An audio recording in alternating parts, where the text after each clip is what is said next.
বন্ধুরা, এই মেয়েটি রাস্তার পাশে একজোড়া জুতা কুড়িয়ে পায় এবং জুতার উপর অনেক ধরনের কারুকাজ করেছিল।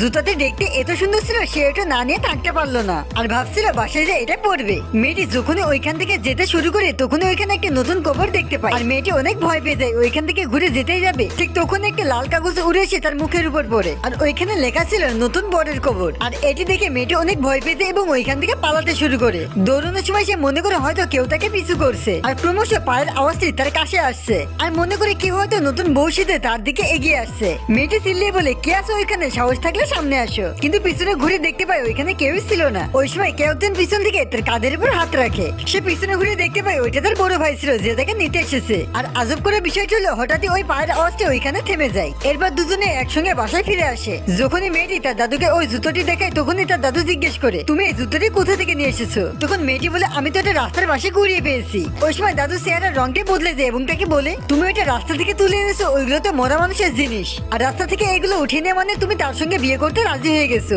আর মেয়েটিকে বলে সূর্য ডুবার আগে ওইটাকে মাটিতে পুঁতে ফেলো, নয়তো অনেক দেরি হয়ে যাবে। কিন্তু মেয়েটি মনে করে দাদা হয়তো অন্ধবিশ্বাসী, তাই সে জুতোটিকে নিজের কাছে লুকিয়ে রাখে। এর পরে মেয়েটির সঙ্গে কি হয় সেটি দেখার জন্য ভিডিওটা লাইক করে চ্যানেলটিকে সাবস্ক্রাইব করো।